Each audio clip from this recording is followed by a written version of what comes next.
あっと驚くタイタニックのエピソード7000。世界最大の豪華客船タイタニック。1912年に沈没した悲劇は今も語り継がれています。しかしこの船には空前とは思えない驚きのエピソードが数多く隠されているのをご存知ですが、今回はその中から7つの驚くべき物語をご紹介します。1話目、14年前に予言されていた沈没。タイタニックの沈没、実は14年前に小説で描かれていたんです。キューティニキっていう小説に登場する豪華客船の名前はタイタン。氷山にぶつかって沈没、救命ボートが足りず大惨事に。細かい設定までタイタニックとそっくり。人々は後にこう語りました。あれはただのフィクションだったのか、それとも予言だったのか。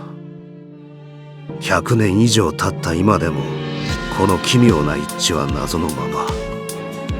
タイタニックの沈没はすでに運命として決まっていたのかもしれない、そんな想像をかきたてる逸話です。2話目、救難信号 SOS の誕生。救難信号 SOS、 今では当たり前の SOS ですが、タイタニックの沈没が史上初めての使用例だったんです。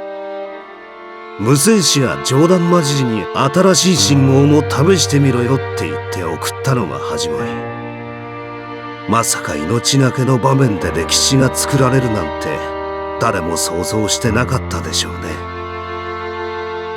3話目、キャンセルした人々が命拾い。タイタニックには本来なら乗っていたはずの超有名人たちがいました。けれど空前の出来事でキャンセルし、命拾いをしたのです。その一人が大富豪 J.P. モルガン。彼はこの豪華客船の出資者でしたが、体調不良を理由に出航の直前でキャンセルしました。もし乗っていたら世界の金融の歴史も大きく変わっていたかもしれません。さらに自動車王ヘンリー・フォード。友人に誘われていましたが、悪い予感がすると断ったと言われています。そして化粧品会社エイボンの創業者や人気劇作家のジョージ・バーナード・ショーも乗船の話があったのに参加を見送りました。彼らは全員その偶然の判断で命を救われたのです。乗るか乗らないか、ほんの小さな選択が人生の全てを左右する。タイタニックはそんな運命の不思議さを今に伝えているのです。4話目、音楽隊が最後まで演奏を続けた。これは映画でも描かれましたね。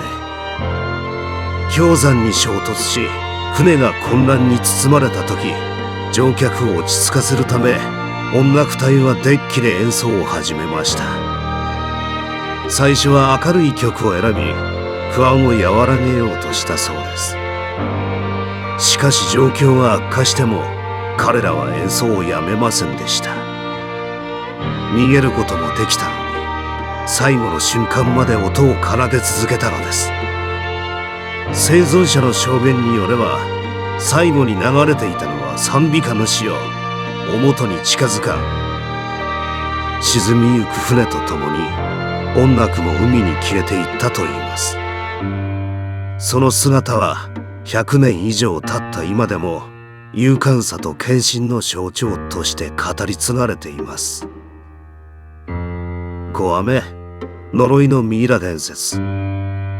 タイタニックの沈没にはある呪いが関わっていたという伝説があります。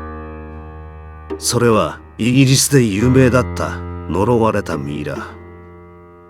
古代エジプトの女祭司の棺の一部がアメリカへ運ばれる途中でタイタニックに積み込まれていたという噂が広まったのです。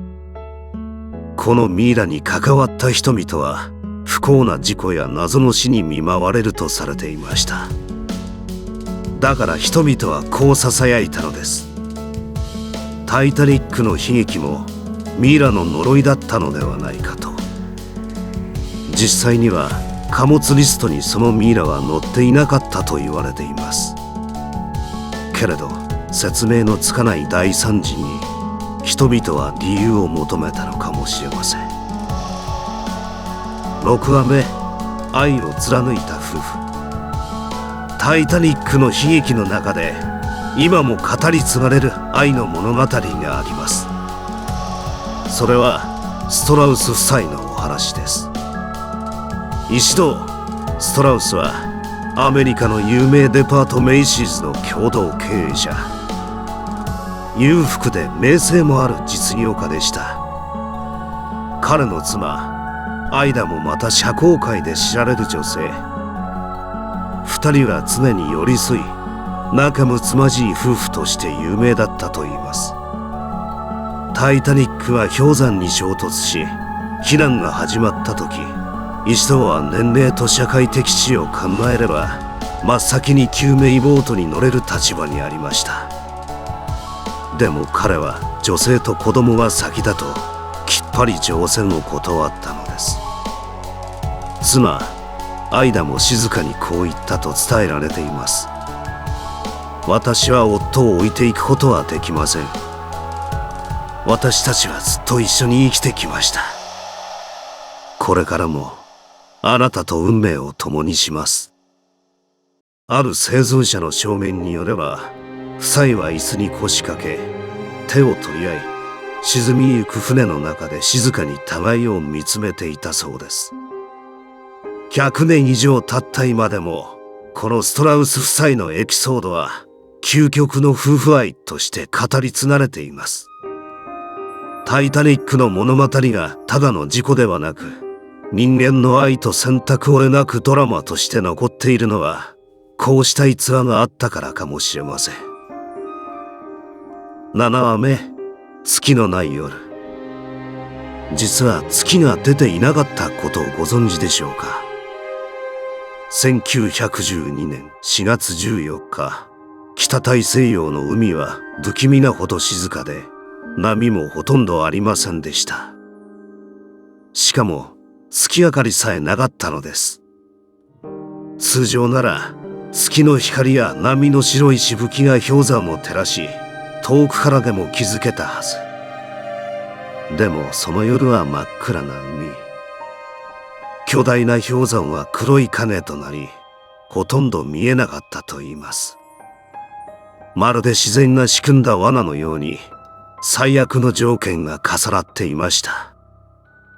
もし月が出ていたら、この悲劇は防げたのかもしれません。タイタニックのエピソード7選、いかがでしたか？こうして見ていくと、タイタニックの物語はただの事故じゃありません。奇妙な偶然、信じられない予兆、そして命を懸けた人間ドラマ。100年以上経った今も語り継がれる理由がわかりますよね。